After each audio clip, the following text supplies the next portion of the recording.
मंगलसूत्र प्रकरण 32 समाधि ही समाधान। जब शंका लेकर सद्गुरु के पास शिष्य भाव से भीगकर जाता है, तब उसे निश्चित रूप से समाधान उपलब्ध होता है। पूरी किताब में प्रश्न लिखकर जाना और सद्गुरु का संग पाकर किताब में उत्तर लिखकर आने का नाम समाधान नहीं है। सद्गुरु का योग पाकर शंका से शंकातीत होना ही समाधान है।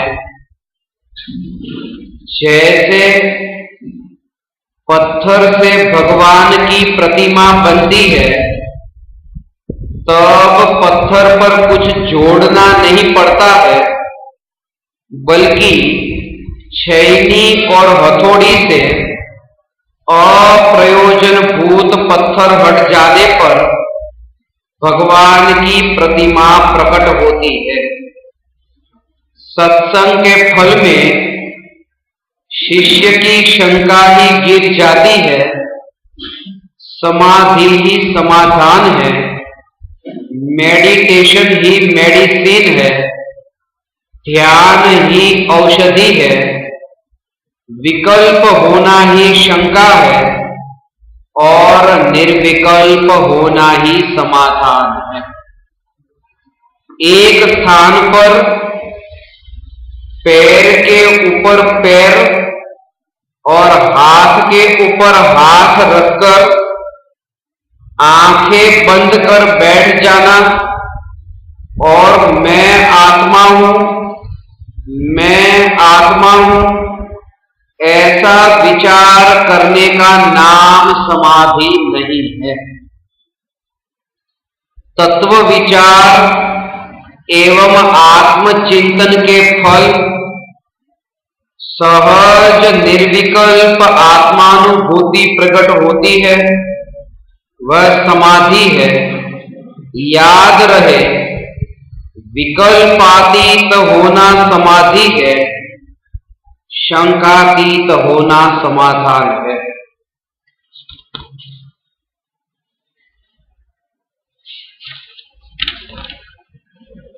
भेद ज्ञान रूपी प्रज्ञा छैनी से साधक शंका से मुक्त होकर शंकातीत होता है। शंकातीत होना आत्मा का स्वभाव है, शंका आत्मा का विभाव है।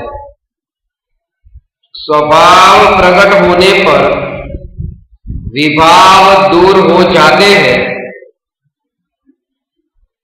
स्वभाव होने पर विभाव टिक नहीं सकता। प्रकाश आने पर अंधकार टिक नहीं सकता। ज्ञानी के वचन पर विचार करने से ही रहस्य का उद्घाटन होता है। तत्व विचार ही प्रायोगिक साधना है। अर्जुन ने युद्ध के मैदान में सुने हुए प्रवचनों के नोट्स नहीं बनाए थे। सच तो यह है कि जिसके पास अधिक समय नहीं होता और जो प्रयोग करना चाहता है, वह कभी नोट्स नहीं बनाता है। मृत्यु की घड़ी में प्रत्यक्ष सद्गुरु का योग पाकर भी नोट्स बनाते रहोगे तो प्रयोग कब करोगे? हे भव्य, सद्गुरु का योग पुण्योदय से और धर्म का प्रयोग पुरुषार्थ से होता है। ज्ञानी जब चैतन्य गगन में मगन नहीं रह सकते हैं, तब उन्हें आध्यात्मिक साधना के पिपासु साधकों को सत्य की राह दिखाने का विकल्प आता है। आत्मा का अनुभव हो या पुद्गल का अनुभव हो, अनुभव वाणी में व्यक्त नहीं हो सकता। अनुभव आत्मा का स्वभाव है, वाणी स्वयं पुद्गल है।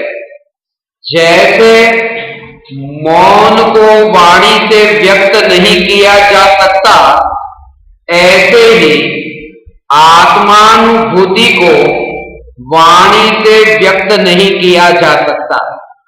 फिर भी जगत के जीवों के प्रति करुणा भाव से ज्ञानियों को उस विषय के संबंध में कुछ कहने के भाव अवश्य आते हैं, जिनके कारण आज तक जीव आत्मानुभूति तक नहीं पहुंच सका है। जैसे बीमार व्यक्ति की बीमारी का उपचार करने से वैद्य बीमार नहीं हो जाते, ऐसे ही अज्ञानी को अज्ञान दूर करने का उपदेश देने से ज्ञानी अज्ञानी नहीं हो जाते। जैसे घोंसले में विश्राम करके पंछी सुबह होते ही आकाश में उड़ता है, ऐसे ही सद्गुरु का योग सदा ही नहीं मिलता है। वे तो स्वयं की अनंत की यात्रा की ओर प्रयाण कर जाते हैं। ज्ञानी को आकाश और घोंसले के भेद की जागृति बनी रहती है। उन्हें सदैव जागृति रहती है कि शुभराग धर्म नहीं है, शुभ भाव बंधन है और शुद्ध भाव मुक्ति है। ज्ञानी को शुभ भाव का लोभ नहीं होता, अतः पुण्य बंध का भी लोभ नहीं होता। जिन्हें स्वर्ग के सुख का लोभ होता है, उन्हें पुण्य बंध का और पुण्य बंध के हेतु शुभ भाव का लोभ होता है। पुण्य के लोभी को प्रायः पाप के कांटे चुभते हैं। गुलाब का फूल पाने की लालसा के वशीभूत व्यक्ति को प्रायः कांटे ही चुभते हैं। ज्ञानी का बाह्य जीवन अज्ञानी जैसा प्रतीत होने पर भी अज्ञानी और ज्ञानी की अंतरंग परिणति में बुनियादी भेद होता है। जैसे जलते हुए और न जलते हुए दिए का वजन एक सा होता है। आंख वाला पुरुष ही उन दोनों के बीच भेद जान सकता है, अंधा नहीं। ऐसे ही ज्ञानी और अज्ञानी की बाह्य क्रिया एक सी होती है। ज्ञानी ही ज्ञानी की ज्योति को देख सकते हैं। ज्ञानी के पास अनुभव है कि संभोग से समाधि तक नहीं, बल्कि सम्यक्त्व से समाधि तक पहुंचा जाता है। आग को बुझाने के लिए घी नहीं, बल्कि पानी चाहिए। 5 इंद्रियों के विषय भोग की बात तो अत्यंत दूर, क्या आपको कभी ऐसा लगता है कि वितरागी भगवान की पूजा करने का भाव हिंसा है? क्योंकि यह भाव चारित्र संबंधी कमजोरी है, परंतु इस भाव को हिंसा न मानना और धर्म मानना श्रद्धा संबंधी कमजोरी है। इसी का नाम मिथ्यात्व है। अपनी स्त्री को छूने में इतना बड़ा पाप नहीं है जितना बड़ा पाप यह मानने में है कि मैं न्याय राग को छूता हूं। चारित्र की अपेक्षा श्रद्धा संबंधी कमजोरी अधिक खतरनाक होती है। हे चैतन्य परमात्मा, काल निरंतर बह रहा है। बहते काल में अब एक क्षण भी पति पत्नी, पुत्र पुत्री, माता पिता, मित्र शत्रु की भावनाओं में भावुक होकर बहने की आवश्यकता नहीं है।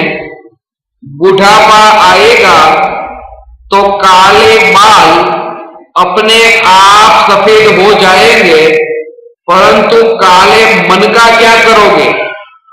चैतन्य स्वभाव का आश्रय लिए बिना पर्याय की कालिमा मौत आने पर भी नहीं मिटती। निराश होने की आवश्यकता नहीं है। हे चैतन्य परमात्मा, पुरुषार्थ बलवान है। निरंतर भेद ज्ञान और आत्म जागृति बनी रहे। शरीर, मकान, गाड़ी, धन आदि पदार्थ अनेक परमाणुओं का संयोजन होने से उन पदार्थों के खंड खंड होकर विसंयोजन होता ही है। चैतन्य स्वभावी भगवान आत्मा का संयोजन नहीं हुआ, अतः विसंयोजन भी नहीं होता। मैं अनादि अनंत एक हूं। भगवान आत्मा का प्रत्येक प्रदेश ज्ञान रस से भरपूर है। वहां रागादि विकल्पों को प्रवेश करने के लिए अवकाश ही नहीं है। सत्य की प्राप्ति होने के अवसर मिलने पर भी समाज के भय से आज तक सत्य से मुंह मोड़कर रखा। अब तो तू अनंत गुणों के समाज स्वरूप चैतन्य परमात्मा की ओर दृष्टि कर। समाज की भीड़ से प्रभावित जीवन का त्याग करके स्वतंत्र व्यक्तिगत जीवन जीना ही साधना है। ज्ञानी समाज को नहीं छोड़ते, बल्कि समाज द्वारा आरोपित विचारों को अपने मस्तिष्क में से बाहर फेंक देते हैं। समाज की आलोचना तो अति दूर, निर्विकल्प आत्मानुभूति रूप चैतन्य का चमत्कार होने के बाद उन्हें जगत में कुछ भी आश्चर्यजनक नहीं लगता है। याद रखो, सद्गुरु के ज्ञान की तिजोरी खोलने की चाबी विनय है। एक छोटी सी चाबी से बड़े ताले को खोला जा सकता है। बड़े से बड़े साम्राज्य को पाया जा सकता है। सद्गुरु के योग में रहकर इस सत्य का बोध सुलभ होता है कि ज्ञान की मुक्ति ही आत्मा की मुक्ति है, क्योंकि ज्ञान ही आत्मा है।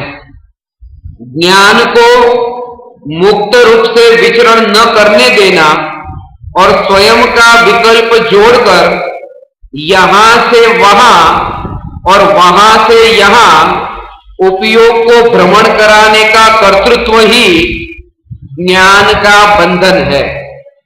ज्ञानी को जागृति है कि भले ही ज्ञान किसी भी ज्ञेय को जाने, ज्ञान आत्मा का स्वभाव है। शास्त्र लिखने के विकल्प भी पर्याय में नाच रहे हो, परंतु जिस दर्पण में वे प्रतिबिंबित होते हैं वह दर्पण कदापि नहीं नाचता है। ऐसी जागृति होने से ज्ञानी समाधि में न होने पर भी समाधि में स्थित है।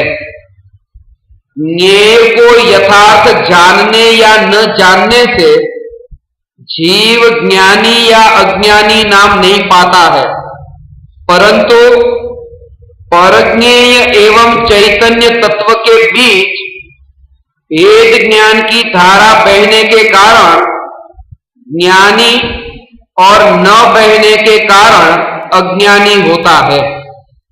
ज्ञानी को बुढ़ापे में आंख कमजोर होने पर साफ काली रस्सी है ऐसा जानने में आता है, और अज्ञानी को साफ साफ है ऐसा जानने में आता है।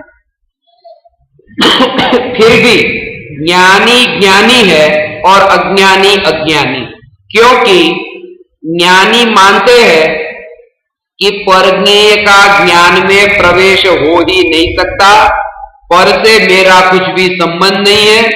वहीं दूसरी ओर अज्ञानी मानते हैं कि यह सांप मुझे काटेगा, उसका जहर मेरे अंदर चला जाएगा, अब मैं मर जाऊंगा। ज्ञानी कहते हैं सांप का जहर शरीर में चला जाए, परंतु मेरे चैतन्य प्रदेशों में कहीं भी प्रवेश नहीं कर सकता, क्योंकि मैं परिपूर्ण ज्ञायक हूं। जहां जहर तो क्या, राग तो क्या, वितरागता और केवल ज्ञान की पर्याय को प्रवेश करने के लिए अवकाश नहीं है।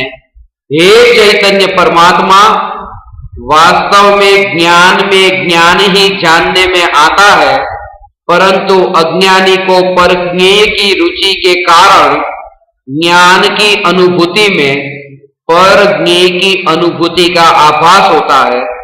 हे भव्य, शंका उत्पन्न होते ही शंका को जानने वाले को जान, तुझे तत्क्षण ही समाधान, सहज समाधान प्राप्त होगा, क्योंकि समाधि ही समाधान है।